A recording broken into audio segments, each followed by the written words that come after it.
बिस्मिल्लाहिर्रहमानिर्रहीम, अस्सलाम वालेकुम नाजरीन। आप देख रहे हैं कैपिटल टीवी और कुछ प्रोग्राम कैपिटल स्पेशल के साथ मैं हूं आपका मेज़बान ज़ैनुल हसन। नाजरीन करामी, गुज़िश्ता रोज़ बजट पेश कर दिया गया है। बजट जिसके हवाले से काफ़ी बातें हो रही थीं और हुकूमत की जानिब से ये बार बार दावा किया जा रहा था कि इस साल का जो बजट होगा इसमें आवाम को रिलीफ दिया जाएगा। और रिलीफ की अगर बात करें तो रिलीफ के ऊपर हम ये जानने की कोशिश करेंगे, तज्जिया करने की कोशिश करेंगे कि क्या वाकई आम आदमी को रिलीफ मिला है। सबसे बड़ी जो बात हुकूमत की जानिब से बोली जा रही है वो यही बोली जा रही है कि 30 से 35% सरकारी मुलाजमीन की तनख्वाहों में इजाफा कर दिया गया है। लेकिन एक सवाल उस तबके की जानिब से बार बार उठाया जा रहा है कि जो सरकारी मुलाजिम नहीं है। पाकिस्तान का 80% तबका ऐसा है कि जो सरकारी मुलाजमत हासिल नहीं कर पाता। तो वो सारे लोग किस जगह पर फॉल करेंगे, क्योंकि इस हद तक अफरात ज़र बढ़ चुका है, इन्फ्लेशन इस हद तक बढ़ चुकी है कि मुश्किल हो चुके हैं एक सैलरी पर्सन के लिए तमाम अपने मामला चलाना। आज सिंध का बजट भी पेश किया गया है और सिंध के बजट के ऊपर भी बात होगी। ग्रेड 1 से ग्रेड 16 के मुलाजमीन की तनख्वाहों में उनकी जानिब से भी ऐलान कर दिया गया है कि 35% इजाफा किया जा रहा है। कम से कम उजरत 25,000 से बढ़ाकर 32,500 कर दी गई है। ये तमाम आदाद शुमार सामने रखेंगे अपने तजियाकारों के और उनसे ये जानने की, ये समझने की कोशिश करेंगे कि हुकूमत की जानिब से जो कहा जा रहा है वाकई ऐसा है या फिर ऐसा नहीं है। मेहताब हैदर साहब हम कर रहे हैं, तजियाकार हैं, मुआशी बड़ा अच्छा बेहतर तजिया पेश करते हैं। अब्दुल-सत्तार खान साहब हमारे साथ स्टूडियोज़ में मौजूद होंगे, खान साहब को भी शामिल गुफ्तगू करते रहेंगे। मेहताब हैदर साहब, बजट आपने देखा, गुज़िश्ता रोज़ इसाक डार साहब की जानिब से बड़ा ये कहा गया कि आम आदमी को रिलीफ देगा ये बजट के मुआशी अहदाफ कितने हकीकत पसंदाना हैं, कितने अहदाफ हुकूमत हासिल कर पाएगी इस बजट को आपने देखा? देखिए, थैंक यू वेरी मच। बिस्मिल्लाहिर्रहमानिर्रहीम। देखिए, बुनियादी तौर पे ये जो बजट है इसके नंबर्स के हिसाब से देखिए तो ये अनरियलिस्टिक है। और डार साहब बड़े कॉम्पिटेंट फाइनेंस मिनिस्टर हैं। ये उनका 7वां बजट है जो उन्होंने कल पेश किया और आज पोस्ट बजट प्रेस कॉन्फ्रेंस की। इसमें रिलीफ जो है लोगों के लिए, वो सैलरीड क्लास के लिए, तो आपने देखा कि उनके लिए सैलरी में भी 30 से 35% जो है वो इजाफा हुआ और पेंशनर्स के लिए भी 17.5% इंक्रीज किया गया।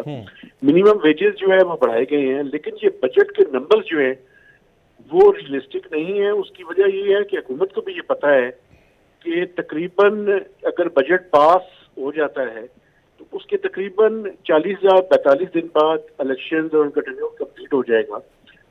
तो बुनियादी तौर पे लगता ये है कि ये इलेक्शन ईयर का बजट समझ के बनाया गया है और ये सस्टेनेबल नहीं होगा। और आप देखिएगा कि जब भी अगर इलेक्शन हुए, कोई हुकूमत आई, चाहे अपनी हुकूमत जीत कर भी आ गई, तो इस बजट को रिवाइज करना पड़ेगा और एक नया मिनी बजट लेकर आना पड़ेगा। और इस बजट को सामने रखते हुए मैं ये कह सकता हूँ कि जो IMF के प्रोग्राम की रिवाइवल की कोशिश है वो इस बजट के होते हुए बड़ी मुश्किल है। अगर हमने IMF के प्रोग्राम को रिवाइव करना है जो कि 30 जून को खत्म हो रहा है, तो फिर इस बजट के अंदर आप देखेंगे कि आइंदा 10 से 15 दिनों में चेंजेस जो है वो हुकूमत को लानी पड़ेंगी। आपको लास्ट ईयर भी याद होगा कि इसी तरह की चेंजेस करके तो अलाइन किया गया था बजट को IMF के मुताबिक। तो अब देखना ये है कि क्या हम IMF के प्रोग्राम में सीरियस हैं या नहीं है। लेकिन अगर बजट के नंबर्स को सामने रखा जाए तो मुझे लगता ये है कि हम खुद भी हुकूमत तो नहीं कर रही कि इस बजट के बाद IMF का प्रोग्राम 30 जून तक रिवाइव हो सकेगा। अगले साल के अगर आप नंबर्स को देखें तो उसमें $2.4 बिलियन रखे हुए हैं। लेकिन ये जो रवां साल है जो 30 जून को खत्म हो रहा है, हुकूमत को मेरे ख्याल में खुद भी तवक्को नहीं है कि ये प्रोग्राम रिवाइव हो सके। तो ये सारा कॉन्टेक्स्ट है जिसमें जो है ये बजट जो है हुकूमत ने पेश किया है। अच्छा मेहताब साहब, IMF की जानिब से टैक्स अहदाफ के ऊपर बड़ा जोर दिया गया था और इसको 1000 अरब तक बढ़ाने का कहा गया था। 960 गालिबन फिगर है, 960 अरब टैक्स हदफ का फिगर दिया गया है। तकरीबन करीब ही है। अचीव कर पाएगा पाकिस्तान इस टैक्स हदफ को? देखिए, हुकूमत ने इसमें मेजर्स जो लिए हैं वो तकरीबन कोई 223 अरब रुपए के एग्जैक्टली मेजर्स हैं जो कि बजट में लिए गए हैं। बाकी वो ये कहते हैं कि जो नॉर्मल ग्रोथ है उससे वो आ जाएगा। आपको पता है कि इन्फ्लेशन का टारगेट जो है वो 21% है और जीडीपी ग्रोथ का 3.4 है, तो 24.5% तो नॉर्मल ग्रोथ के जरिए आ जाएगी। लेकिन मेरा सवाल यहाँ पे ये है, इस साल तो जो सीपीआई था वो एवरेज कोई 29-30%, और अगर लास्ट मंथ की देखें तो 36-38% है। तो एफबीआर की ग्रोथ तो उसके मुताबिक नहीं है।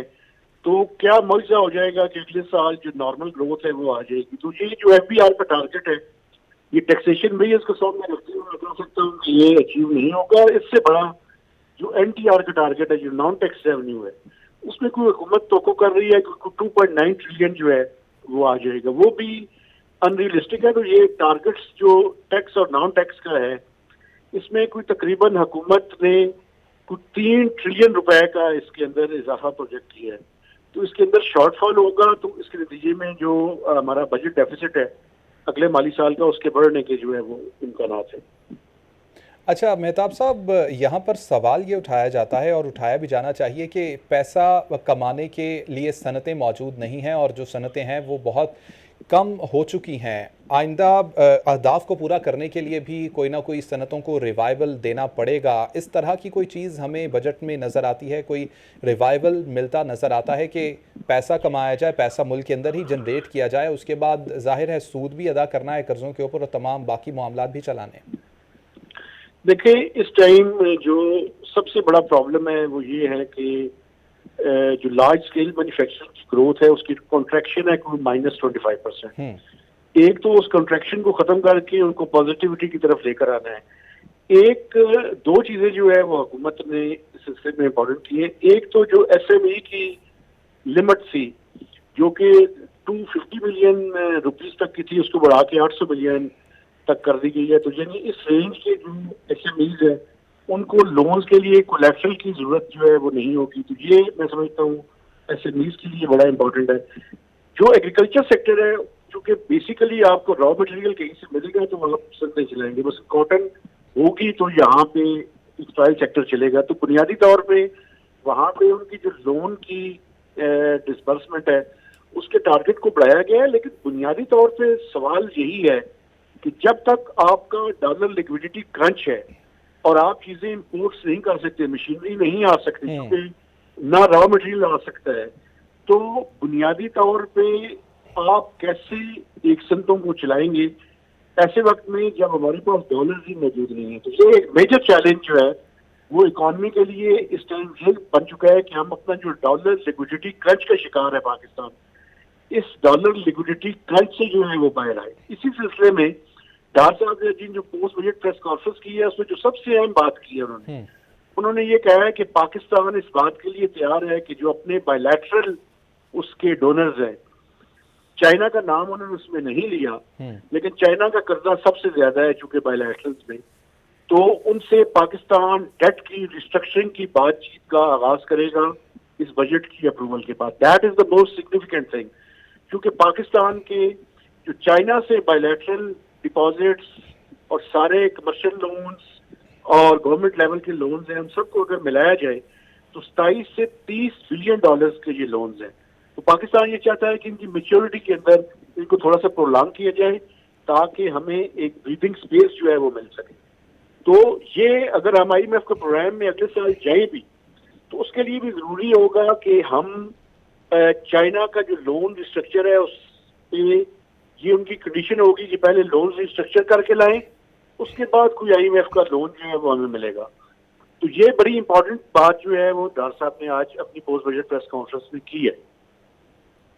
अच्छा मेहताब हैदर साहब, ये बताया पहले आपने जिक्र किया कि ये बजट को देख के ऐसा लगता है, एक तो आपने कहा कि नंबर्स गेम एक अजीबोगरीब तरीके से हुई जो अनरियलिस्टिक हैं। दूसरी बात ये है कि आने वाले दिनों में, आने वाले हफ्तों में, आने वाले महीनों में इलेक्शन होने वाले हैं।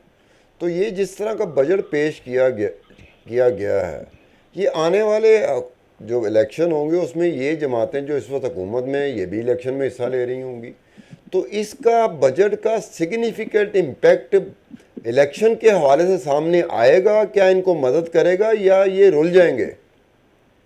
सर, अगर नंबर्स को आप देखें तो 2-3 काम इन्होंने इलेक्शन को सामने रखकर किए।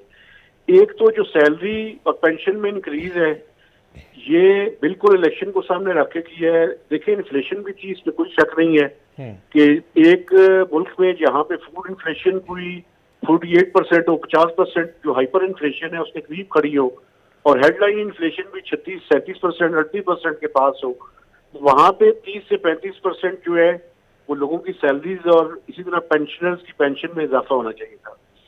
लेकिन इसके साथ साथ अगर आप ये देखेंगे ये डेवलपमेंट का बजट है वो भी बड़ा, उसमें 2-3 बड़ी इंपॉर्टेंट बातें मैं आपके सामने रख देता हूँ। 90 अरब रुपया पार्लियामेंटेरियंस के लिए रखा गया है एसडीजीज के नाम पे, जो पिछले साल 68 अरब रुपया था, ये जो मौजूदा साल गुजर रहे हैं। लेकिन उसमें सप्लीमेंट्री ग्रांट्स के जरिए जो आखिरी ग्रांट 2-3 दिन पहले अप्रूव की गई है, उसके नतीजे में 116 अरब रुपए उसके अंदर जो है वो रखे गए हैं। अगले साल आपको पता है कि 11 या 12 अगस्त को हुकूमत का टेन्योर खत्म हो रहा है, तो 40-45 दिन के लिए 90 अरब रुपए पार्लियामेंटेरियंस की डिस्क्रिप्शन के ऊपर होंगे, और ये जुलाई के साथ ही ये सारे के सारे पैसे रिलीज कर दिए जाएंगे। तो मैक्सिमम कोशिश करेंगे कि उसके अंदर से जितने पैसे यूटिलाइज हो सकते हैं वो करें। दूसरा, प्राइम मिनिस्टर की एक 80 बिलियन रुपीस के लिए स्पेशल इनिशिएटिव्स के नाम से एक प्रोग्राम रखा गया है, उसमें भी मैक्सिमम कोशिश की जाएगी कि जिस हद तक पैसे यूटिलाइज हो सकते हैं करें। तो ये बेसिकली बजट ये अगले इलेक्शंस को सामने रख के इन्होंने किया है, और एक नैरेटिव बिल्ड करेंगे कि देखिए जी हमने कॉन्स्टिट्यूंसीज में जो है वो लोगों को, पार्लियामेंटेरियंस को पैसे दिए, और प्राइम मिनिस्टर्स के कम से कम जो इनिशिएटिव्स हैं वो तख्ती तो प्राइम मिनिस्टर के नाम से जो है वो लग जाएगी। तो देखना ये है कि पाकिस्तान के वोटर्स जो है वो अल्टीमेटली, लगता ये है कि हुकूमत इलेक्शंस के मोड की तरफ जा रही है। कम से कम अगर इलेक्शन कमीशन की जो फंडिंग की रिक्वायरमेंट है वो भी हुकूमत ने रखे हैं, और ये जो पार्लियामेंटेरियंस के लिए प्राइम मिनिस्टर की डिस्क्रिशनरी स्कीम्स है, इनके पैसों को सामने रखते हुए नजर आ रहा है कि शायद इलेक्शन की तरफ जाने का प्लान है। अच्छा मेहताब साहब, एक सवाल जो अक्सर हमारे जहनों में आता है वो वेज रेट का निज़ाम है जो पाकिस्तान में बिल्कुल मौजूद नहीं है।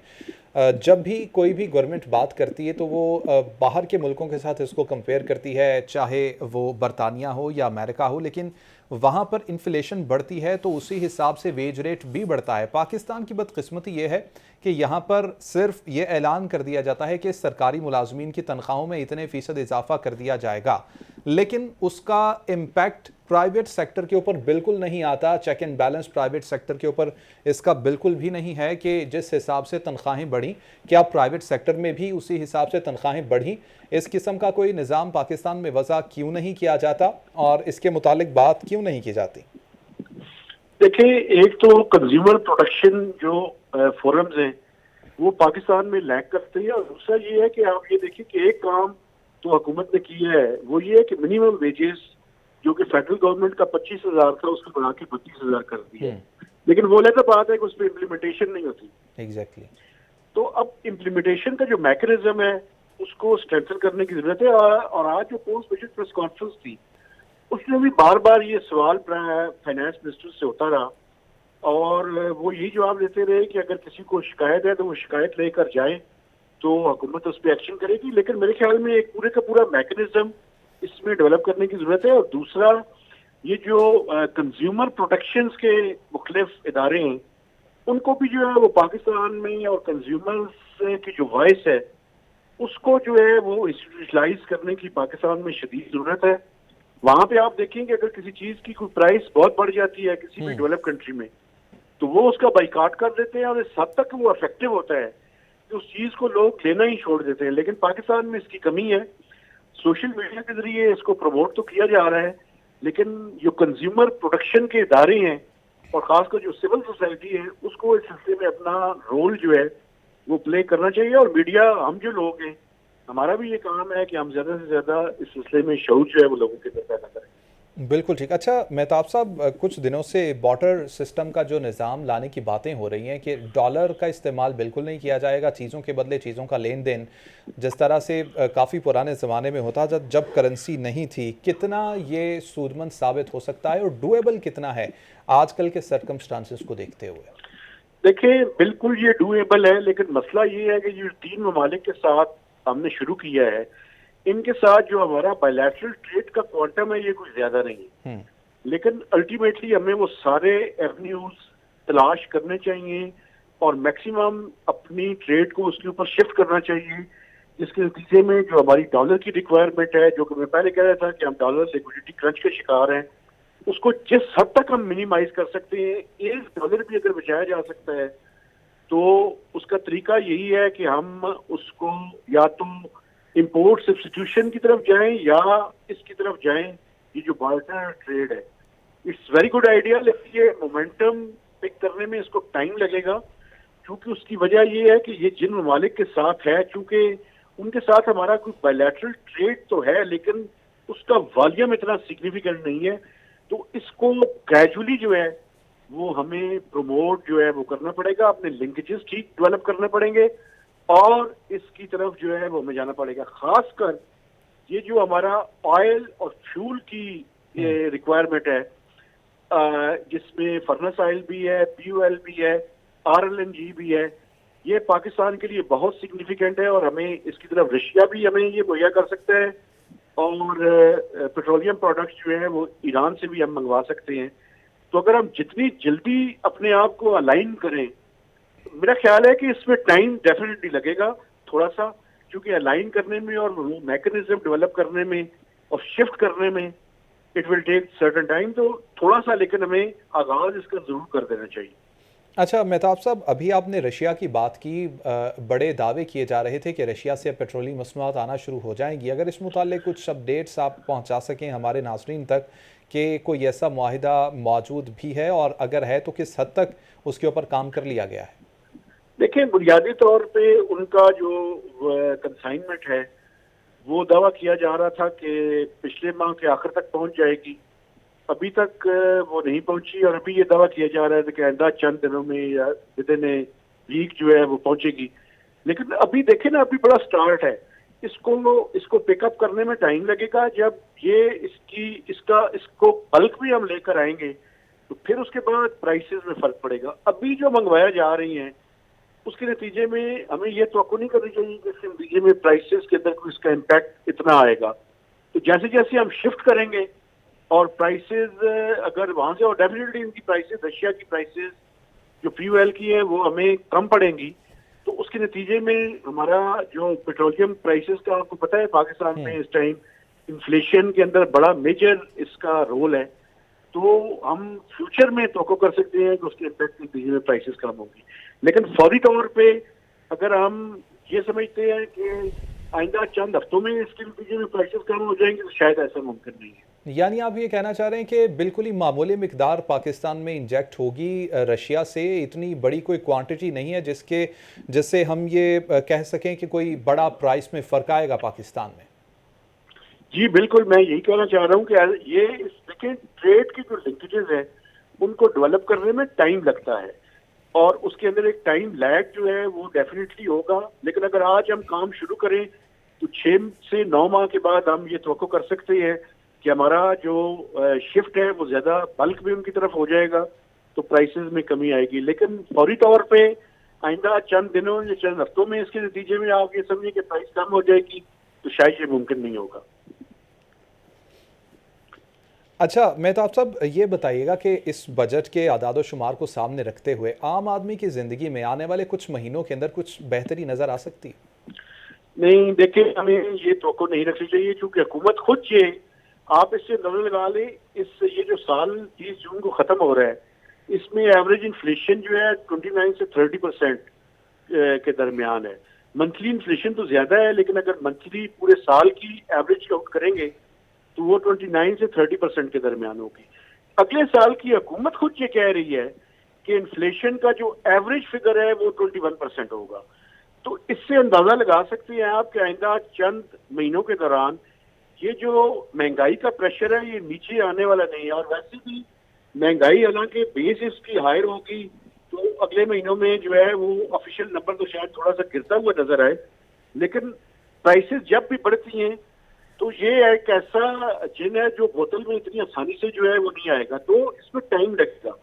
और अगले चंद माह के दौरान इन्फ्लेशन या अफरात ज़र में ज्यादा कमी जो है वो मुतवक्को नहीं है। और आप ये भी देखें कि हमारा बहुत बड़ा रिलायंस जो है वो इम्पोर्टेड फूड प्रोडक्ट्स के अंदर भी है। मसलन हमारी इस साल बम्पर क्रॉप हुई है, लेकिन उसके बावजूद अगला जो माली साल है हमें गन्नम इंपोर्ट करनी पड़ेगी, हमें दालें इंपोर्ट करनी पड़ेंगी, हमें पाम ऑयल इंपोर्ट करना पड़ेगा, हमें कॉटन इंपोर्ट करना पड़ेगा। ये सारी की सारी एग्रीकल्चर प्रोडक्ट्स हैं। और आप ये देखें कि हम अपनी जो एग्रीकल्चर मुल्क होने के बावजूद सेल्फ सफिशिएंट नहीं है, और ऊपर से हमारे पास डॉलर्स भी नहीं है। तो ये जो सप्लाई साइड की कंस्ट्रेंट्स हैं ये बढ़ सकती हैं, और उसके नतीजे में इन्फ्लेशनरी प्रेशर जो है उसमें इजाफा हो सकता है। मेहताब साहब, यहाँ पर ये जिक्र करना मुनासिब समझूंगा, गवर्नेंस का निज़ाम भी हमारा ऐसा है कि इसके ऊपर प्राइस कंट्रोल को अगर देख लिया जाए तो प्राइस कंट्रोल करने वाला है ही कोई नहीं। अगर 1% कीमत पीछे से बढ़ती है तो आगे 10% बढ़ा दी जाती है।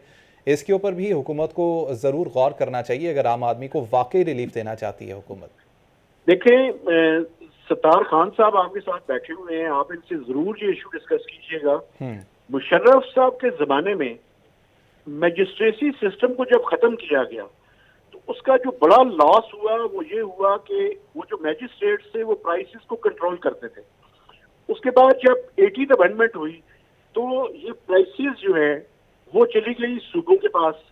अब प्रॉब्लम ये है कि कोई मैकेनिज्म मौजूद नहीं है, जिसकी वजह से ये जो प्राइसेस हैं, ये आपने देखा है कि प्राइस कमेटियां तो बनी हुई हैं, लेकिन उनका रोल जो है वो इफेक्टिव नहीं है। तो पुराने जो मैजिस्ट्रेसी सिस्टम था उसको बहाल किया या जाए या ना किया जाए, लेकिन उनका जो रोल था प्राइस कंट्रोल करने के हवाले से, उसको मैं समझता हूं कि रिस्टोर करने की जरूरत है। और इसके साथ साथ जो सप्लाई साइड है उसमें फेडरल गवर्नमेंट को और प्रोविंसेस को मिलकर काम करने की जरूरत है। और तीसरा, ये जो प्राइस इंक्रीज है इसमें सूबा को रोल जो है वो सबसे ज्यादा है कि सूबे सारे मामले को कोऑर्डिनेट करें, और अगर कोई प्रॉफिट अर्न कर रहा है जो कि जस्टिफाइड नहीं है तो उसके खिलाफ एक्शन भी ले।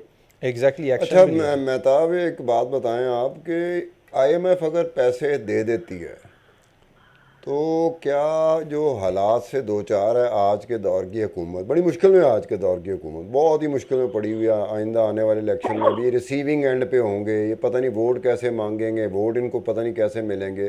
तो अगर IMF पैसे दे देती है और अगर वो पैसे नहीं देते तो हमें कोई हमारे पे तरस खा के कोई दोस्त मुल्क हमें पैसे दे देता है, तो हमें कोई फ़ायदा होगा आने वाले वक्तों में? कोई थोड़ा सा ढारस बंदे, कोई सांस लेने की गुंजाइश पैदा हो, कोई हम नाउमीदी की तरफ जो जा रहे हैं हमें अंधेरा ही नज़र आ रहा है, तो कोई रोशनी कहीं चमक नज़र आए, कोई इस तरह के इम्कानात नज़र आते हैं अगर IMF पैसे रिलीज़ कर दे? और अगर वो नहीं करती तो कोई दोस्त मुल्क जो है ना वो हमारी मदद कर दे, जिसके लिए हमारा हर एक दोस्त मुल्क की तरफ भागते हैं। देखिए, इस टाइम जो सिचुएशन है वो ये है कि अगर IMF के पैसे 30 जून तक 9वां जायजा कंप्लीट हो जाता है, जिसके लिए प्राइम मिनिस्टर ने भी IMF की MD से बात की, और उससे पहले फाइनेंस मिनिस्टर भी उनका जो DMD है उससे, और जो पाकिस्तान को डील करते हैं उनसे रिक्वेस्ट कर चुके हैं। टाइम बहुत कम है और 30 जून को ये 9वां जायजा कंप्लीट करने का आखिरी टाइम है। अगर चंद दिनों में ये स्टाफ लेवल एग्रीमेंट नहीं होता, जो कि मुश्किल नजर आ रहा है इस टाइम, जिस तरह का बजट पेश किया है IMF की उसके साथ अलाइन नहीं है, तो अगर उसके अंदर चेंजेस करनी पड़ेंगी, अगर हो जाता है तो उसके नतीजे में पाकिस्तान को कुछ फ्यू बिलियन डॉलर्स मिल सकते हैं, जिसमें सऊदी अरब के $2 बिलियन भी डिपॉजिट्स के हैं, UAE का $1 बिलियन है, कुछ कमर्शियल बैंक्स के जो लोन्स हैं जो हमने $5 बिलियन वापस किए हैं, शायद उसमें से भी कुछ पैसे आ जाए। लेकिन अगर नहीं होता और ये हुकूमत का टेन्योर कंप्लीट हो जाता है और इंटरम सेटअप आ जाता है, तो मुझे नहीं पता बीइंग इकोनॉमिक जर्नलिस्ट कि अगले 3 से 6 माह हम कैसे गुजारेंगे। हमारे इस टाइम जो फॉरेन एक्सचेंज रिजर्व्स हैं held by state bank of Pakistan वो $3.9 बिलियन पे खड़े हैं, और हमने कोई जो रोल ओवर्स को छोड़कर, चूंकि रोल ओवर चाइना का है, सऊदी अरब का है, अगर उसको छोड़कर भी देखें तो कम अज कम हमें $5 से $6 बिलियन की रीपेमेंट्स करनी है। 3.9 पे हम खड़े हैं, $6 से $7 बिलियन की रीपेमेंट्स हैं, या हमें ये, मुझे नहीं पता कि ये ब्रिज फाइनेंसिंग कैसे हो, क्योंकि इंटरम सेटअप में IMF नेगोशिएशन शुरू तो कर देगा, लेकिन शायद उस डील को फाइनलाइज ना करें। लेकिन एक मैं आपको याद कराऊं, आपको याद होगा 1996 में मोइन कुरैशी साहब के जमाने में आईएमएफ ने एक डील केयर टेकर सेटअप के दौरान कर ली थी। तो शायद अब दोबारा वो केयर टेकर सेटअप के दौरान कर ले, लेकिन वो ये प्रोग्राम होगा बड़ा सख्त, इसकी कंडीशनैलिटीज बड़ी सख्त होंगी। इसकी कंडीशनैलिटीज में एक शर्त मैं आपको बता देता हूँ कि वो लोन रिस्ट्रक्चरिंग करवाएंगे। सबसे पहले वो कहेंगे कि चाइना से लोन रिस्ट्रक्चरिंग करें। तो एक मुश्किल सूरत हाल है आइंदा चंद माह के दौरान। मैं डूम्सडे सिनेरियो की बात नहीं कर रहा, तो हमें रखनी चाहिए, लेकिन जो रियलिटी चेक है वो ये है कि बड़े सख्त हालात जो है वो इस हुकूमत को भी, जो आइंदा के टेकर सेटअप आएगा उसके लिए भी, और जिनकी हुकूमत मुंतखब हो जाएगी उनके लिए भी हालात आसान नहीं है इकनॉमिक फ्रंट। हालात आसान नहीं अच्छा, है। ये मेहताब हैदर ये बताएं कि ये जो आईएमएफ पैसे नहीं दे रहा, तो आईएमएफ ने चूंकि पैसे देने हैं, हमने पैसे लेने हैं, तो सम टाइम हमारा रवैया ऐसे होता है कि जैसे आईएमएफ ने पैसे लेने हैं और हमने पैसे देने हैं। कई दफ़ा हमारा मिजाज कुछ इस तरह का हो जाता है कि हम पैसे मांग नहीं रहे बल्कि दे रहे हैं। आईएमएफ अपनी जगह पर जो कह रहा है कि जिस वजह से वो पैसे नहीं दे रहा, तो आईएमएफ का पॉइंट जस्टिफाइड है। तो अगर जस्टिफाइड है तो उसकी बुनियाद पर उसका जस्टिफाइड होने आज के लोग जिम्मेदार हैं या आज से पहले के लोग जिम्मेदार थे? देखिए, पाकिस्तान ने टोटल 23वां प्रोग्राम है जो पाकिस्तान ने लिया है। एक आप क्रेडिट दें डार साहब को कि 2013 से 2016 के दौरान वो वाइड प्रोग्राम था जो पाकिस्तान ने कंप्लीट किया। मुशर्रफ साहब के ज़माने में और शौकत अजीज के ज़माने में वो क्लेम करते हैं कि उन्होंने भी कंप्लीट किया था 2003-4 में, लेकिन वो प्रोग्राम बेसिकली हमने आखिरी जो 2 ट्रांचेस थी, आखिरी ट्रांच हमने नहीं ली थी, तो वो इस हवाले से कंप्लीट उसको नहीं कह सकते। ये डार साहब के ज़माने में कंप्लीट हुआ था। लेकिन बुनियादी तौर पे देखें तो अमेरिका और चाइना के दरमियान हम सैंडविच बने हुए हैं। लेकिन दूसरी तरफ, और वो भी आप कहें कि बिल्कुल ही प्रोफेशनल इदारा है, मैं बिल्कुल उससे इत्तेफाक नहीं करता, लेकिन हमारी गलती अपनी ज्यादा है। और पाकिस्तान देखें, पीटीआई की गवर्नमेंट ने आखिरी जमाने में जो करके गए, जिस तरह की फ्यूल सब्सिडी और रोकी उन्होंने, आईएमएफ का ट्रस्ट डेफिसिट जो है वो वाइडन हुआ। इनके साथ प्रॉब्लम ये है, जब पीडीएम की हुकूमत आई, इन्हें बड़ी मुश्किल से प्रोग्राम बहाल किया। मिफ्ता इस्माइल साहब जब प्रोग्राम बहाल कर चुके तो उनको अनसरमोनियसली फारिग कर दिया। डार साहब की स्ट्रेटजी ये थी कि वो डोनर अपने जो बायलैटरल्स हैं उनसे पैसे पहले ले लें ताकि आईएमएफ के साथ स्ट्रेंथ से बात करें। वो उसमें नाकाम हुए और एक्सचेंज रेट पे डार साहब का मौकफ एक अपना है, वो कहते हैं कि एक्सचेंज रेट को डेप्रिशिएट नहीं होना चाहिए। आईएमएफ दूसरी फिलॉसफी पे यकीन रखता है। तो आईएमएफ के पार्ट में भी गलती है, लेकिन हमारे पार्ट में गलतियां जरा ज्यादा है, क्योंकि मुल्क हमारा है, इकोनॉमी को चलाने की जिम्मेदारी हमारी है। अब प्रॉब्लम ये है कि इकोनॉमी एक ऐसी स्टेज पे पहुंच गई है जहां पे आईएमएफ ड्राइविंग सीट के ऊपर बैठा हुआ है। तो ये अब ब्लेम जो है वो शिफ्ट किया जा रहा है एक दूसरे के ऊपर। लेकिन मैं समझता हूँ कि हमारी इसमें गलती ज्यादा है, क्योंकि अगर आप मुल्क की एक घर की भी आप प्लानिंग करते हैं तो उसमें आप उसको इस तरह से नहीं चलाते कि आप बिल्कुल ही जो है वो आपके हाथ पांव बन जाए। तो आप मुल्क चला रहे हैं और मुल्क की आप प्लानिंग इस तरह से करते हैं कि जब आईएमएफ को भी ये पता है कि इस टाइम ये किस हद तक वल्नरेबल है। तो इस हवाले से ज्यादा गलती मैं समझता हूँ कि ये जो पीटीआई की हुकूमत थी उसकी भी थी और जो पीडीएम की हुकूमत है इनकी भी है। लेकिन आईएमएफ भी जो है वो इस टाइम अंकल सैन की ब्लेसिंग्स हमें नहीं है, तो दे आर मोर टफ। बिल्कुल ठीक। मेहताब साहब साथ ही मौजूद रहिएगा। सत्तार खान साहब 1-2 मिनट के अंदर तमाम की तमाम गुफ्तगू आपने सुनी, इसको एलेबरेट कर दीजिए। गवर्नेंस के निज़ाम के ऊपर आपसे मैं पॉइंट लेना चाहता हूँ। प्राइस कंट्रोल का निज़ाम किस तरह से इसको बेहतर किया जा सकता है, कहाँ कहाँ कमियाँ हैं जिनको पूरा करना चाहिए हुकूमत को आम आदमी को रिलीफ देने के लिए? नहीं, एक तो बात ये है कि जो मेहताब हैदर भी कह रहे थे कि हम जब बजट पेश करते हैं, जिस तरह का हमने बजट बनाया होता है, तो उस पेश किए हुए बजट की अंडरस्टैंडिंग कितने लोगों को होती है? वो होता है कि जो जिसकी अंडरस्टैंडिंग होती है बजट डॉक्यूमेंट्स को पढ़ने की, बजटरी एलोकेशन को पढ़ने की, और बीच में जो भी चीज़ें आती हैं उसको समझने की, वो समझ लेता है कि यहाँ पर ये कुछ ज़्यादा ही आगे जा रहे हैं, किसी जगह पर होता है कि अगर ये इन्होंने किया इस तरफ तो इसको पूरा कैसे करेंगे, अगर डेफिसिट आ रहा है तो डेफिसिट को कैसे जाके ये वो उसको कवर करेंगे।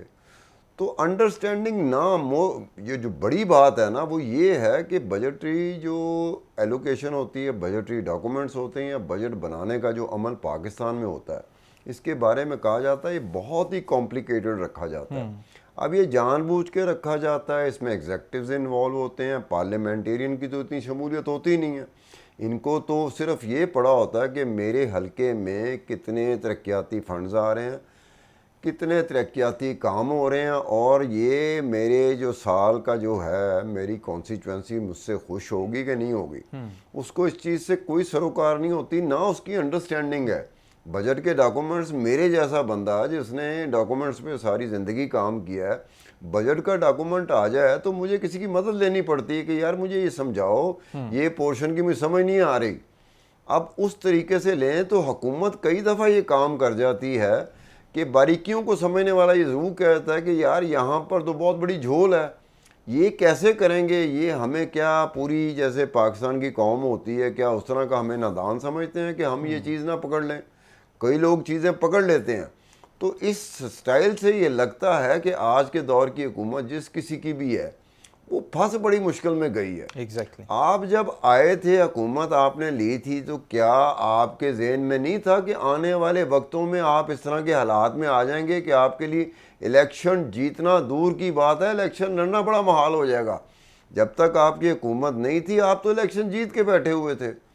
अब हुकूमत में आने के बाद आपको पता ही नहीं चला कि आने वाले हालात में इकोनॉमी, पाकिस्तान की मईशत, लोगों के हालात, मसाइल कहाँ पे खड़े होंगे, उनको रिजॉल्व किया जा सकेगा कि नहीं किया जा सकेगा। ये तो बात होती है अंडरस्टैंडिंग की। अगर मुझे हुकूमत का करने का तजर्बा है, इनको तो पाकिस्तान की तारीख में सबसे ज़्यादा हुकूमत करने का तजर्बा रहा है।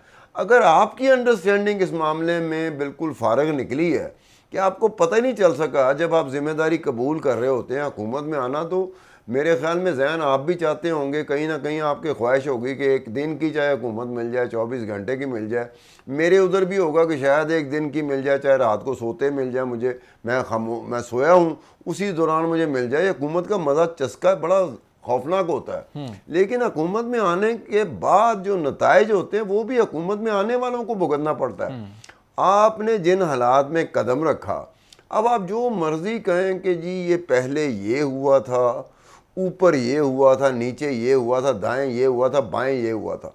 अब ऊपर ये हुआ था, नीचे ये हुआ था, दाएं ये हुआ था, बाएं ये हुआ था, आपको आने से पहले इसका कुछ नहीं पता था और लोग इस चीज़ को अब बाय करने को तैयार नहीं है। बिल्कुल, बहुत शुक्रिया सत्तार खान साहब हमारे साथ मौजूद थे, मेहदाब हैदर साहब हमारे साथ मौजूद थे। नाज़रीन, प्रोग्राम देखा, फीडबैक ज़रूर दीजिएगा। अल्लाह ने